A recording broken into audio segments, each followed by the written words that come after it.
ఈరోజు 2026 ట్రాన్స్జెండర్స్ పార్లమెంట్లో ఒక బిల్లు ప్రవేశపెట్టారు. దీని మీద దేశవ్యాప్తంగా బిల్లు ప్రవేశపెట్టిన 10 నిమిషాలకే ఒక గంటకే అనుకోవచ్చు మొత్తం ట్రాన్స్జెండర్స్ ఈ బిల్లుని వ్యతిరేకించడం జరిగింది.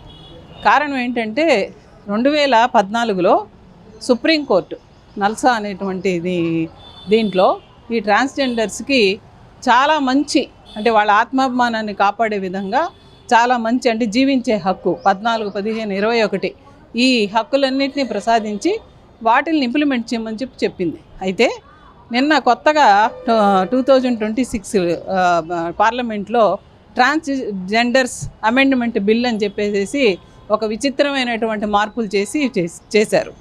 ఏంటి ఈ బిల్లు క్లుప్తంగా చెప్పాలి అంటే, ఎవరైనా ట్రాన్స్జెండర్ అని చెప్పుకోవాలి అంటే వాళ్ళకి మామూలుగా మనము వాళ్ళని రకరకాల పేర్లతో పిలుస్తాం. ట్రాన్స్జెండర్ అని కొన్ని దగ్గరలో కొన్ని పేర్లతో పిలుస్తాం.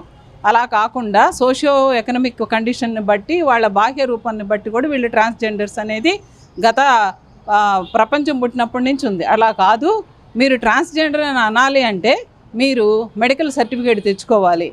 మీరు ట్రాన్స్జెండరా కాదా అనేది డాక్టర్ తేల్చాలి అని చెప్పేసి ఇందులో ప్రధానమైంది. దీనికి అనేక రకమైనటువంటి విషయాలు అక్కడ పెట్టారు. ఇది ఖచ్చితంగా చెప్పాలి అంటే ట్రాన్స్జెండర్స్ అంటే వాళ్ళు ఒక జెనెటిక్ ప్రాబ్లం వల్ల వచ్చినటువంటి మూడవ జాతి అనుకోవచ్చు. ఆడ మగ వీళ్ళు ట్రాన్స్జెండర్స్. అది వాళ్ళ తప్పు కాదు, అది వాళ్ళ యొక్క జెనెటిక్ లోపం వల్ల వచ్చినటువంటిది.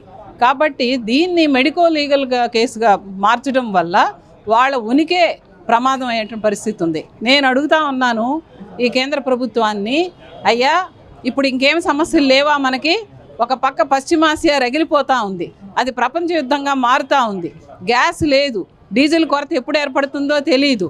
ఇంకా మన యొక్క ఎకనామిక్ కండిషన్ కూడా చాలా దారుణమైన పొజిషన్లో ఉంది. ఒక పక్క కొన్ని వార్తలు వస్తున్నాయి, ఎప్పుడో ఒకప్పుడు కరోనా లాగా లాక్డౌన్ పెట్టే పరిస్థితి వస్తుందని. ఈ సమయంలో ఒక పక్క ప్రపంచ యుద్ధాన్ని మనం ముంగిటి పెట్టుకొని ఇప్పుడు అంత హడావుడి ఏమొచ్చింది? ట్రాన్స్జెండర్స్ చాలా తక్కువ ఉంటారు. ట్రాన్స్జెండర్స్ అనేవాళ్ళు మైనారిటీ కింద లెక్క. మైనారిటీ అంటే ఇక్కడ జనరల్గా మనం ముస్లిమ్స్ అంటాం కాదు, మైనారిటీలో కల్లా మైనారిటీస్ అంటే చాలా తక్కువ సంఖ్య. 2011 సెన్సస్ ప్రకారం చూస్తే వాళ్ళ సంఖ్య 4.5 లక్షలు మాత్రమే. బహుశా ఇప్పుడు ఇంకొంచెం ఎక్కువ అయ్యి ఉండొచ్చు, ఒక 10-11 లక్షలు కాదు, 25 లక్షలు కూడా ఉండొచ్చు. వాళ్ళ గురించి ఇప్పుడు అంత హడావిడిగా వాళ్ళు జీవించే వాళ్ళ విధానాన్ని మెరుగుపరచకుండా, వాళ్ళకి సమాన హక్కులు ఇవ్వకుండా, వాళ్ళకి రిజర్వేషన్స్ కల్పించకుండా ఇప్పుడు ఏంటో ట్రాన్స్జెండర్ని నిరూపించుకోవాలంటే ఒకళ్ళు అంటున్నారు, మేము డాక్టర్ల దగ్గరికి పోయి అత్యంత ఆత్మగౌరవంతో కూడింది ఇది, నన్ను పట్టుకొని నువ్వు అవసరం నువ్వు ఆడపిల్లగా మగపిల్లాడు అంటే నేనేం చెప్పను? అది నా యొక్క ఆకారాన్ని బట్టి నా బిహేవియర్ని బట్టి ఉంటుంది. ట్రాన్స్జెండర్ని ఈజీ కనుక్కోవచ్చు. దాన్ని కూడా అంటే ఒక రకంగా ఫైనల్గా చెప్తా ఉన్నాను, ఈ ప్రపంచంలో ప్రతి మనిషికి అంటే ప్రాణం ఉన్న ప్రతి మనిషికి జీవించే హక్కు ఉంటుంది, వాళ్ళు బ్రతికే హక్కు ఉంటుంది, వాళ్ళు సమాన హక్కులు ఉంటాయి. అవి కూడా తీసేసేటువంటి దురదృష్టమైనటువంటి పరిస్థితుల్లో నేనున్నామని మాత్రం చెప్పగలము. అందుకే మహిళా సంఘాలుగా కానీ అనేక మంది మేధావులు కానీ సామాజికవేత్తలు కానీ సామాజిక సేవ చేసే వాళ్ళు కానీ పాపం నిజంగా వాళ్ళ మీద చాలా బాధతో దయతో మాకందరికీ బాధేసేది ఏంటంటే వాళ్ళ జీవించే హక్కును కాపాడడం కోసం మేము కూడా వాళ్ళతోటి దేశవ్యాప్తంగా జరుగుతున్నట్టు ఉద్యమంలో పాలు పంచుకోవాలని మాత్రం నిర్ణయించుకున్నాం.